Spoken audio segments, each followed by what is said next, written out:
Hogan posed down, and Andre the Giant and Bobby Heenan stunned in their failure. One of the most important matches not only in WrestleMania history, but WWE history itself. Up next, we jump ahead to WrestleMania 5 in Atlantic City, New Jersey. Those with tickets didn't know it as they entered the venue that evening, but they were about to witness one of WrestleMania's biggest upsets take place right in front of their eyes. The Ultimate Warrior captured the WWE Intercontinental Championship at the inaugural SummerSlam in 1988 by blitzing the Honky Tonk Man, ending his record reign in a little over 30 seconds. Since then, he seemed unstoppable, a lock to become WWE Champion one day. Two people who were not impressed were Ravishing Rick Rude and his manager Bobby the Brain Heenan. The 1987 Slammy Award winner for Best Body felt that Warrior was nothing special, both in-ring and even in terms of physique. This led to Rude challenging Warrior to a super pose down at the 1989 Royal Rumble, where the winner would be decided by the WWE Universe's approval. Pretty quickly, it was clear that the Ultimate Warrior was going to be crowned the People's Choice, and Rude was livid. He'd launch a vicious attack, bringing the competition to an abrupt end. That would lead to the signing of the contract for the two to compete in the Intercontinental Championship match at WrestleMania 5, and the world felt that Warrior would destroy his brash challenger. But Heenan and Rude were more than prepared for the champion. Heenan was desperate to have WWE Gold in his vaunted Heenan family ranks, and he knew that the Ravishing one was the right man for the job.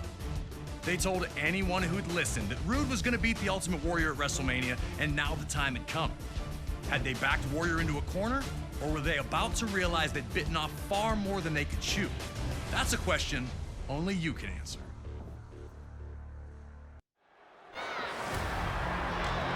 In the opening moments.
Assist from his manager, The Brain.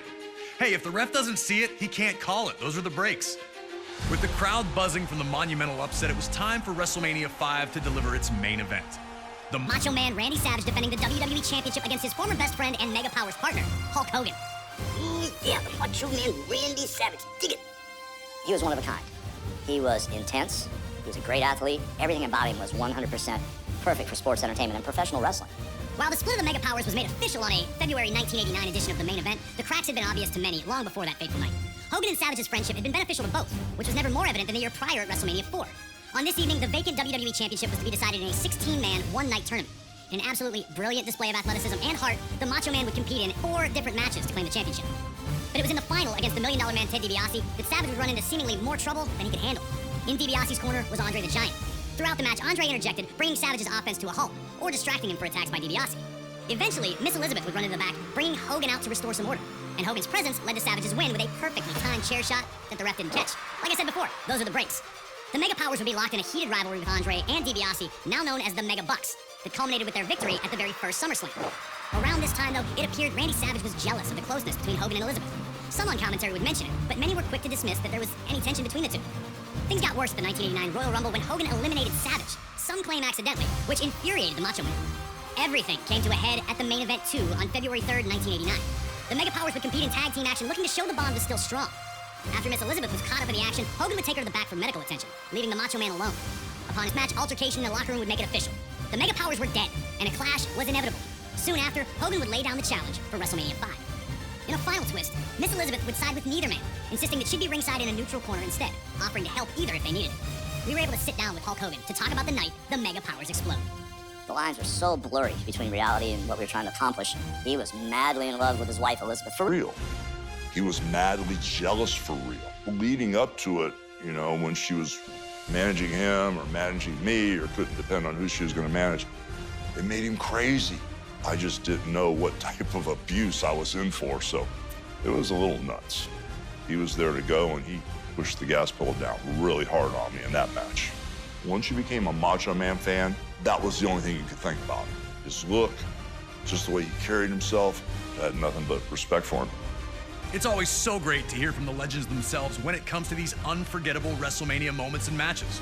Thanks again to Hulk Hogan for his time. Now, let's get you into the middle of an intensely heated WWE Championship match where the world would watch the Mega Powers explode.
sports entertainment world could only brace for impact as Savage and Hogan battled, and when it was over, a common WrestleMania sight was seen.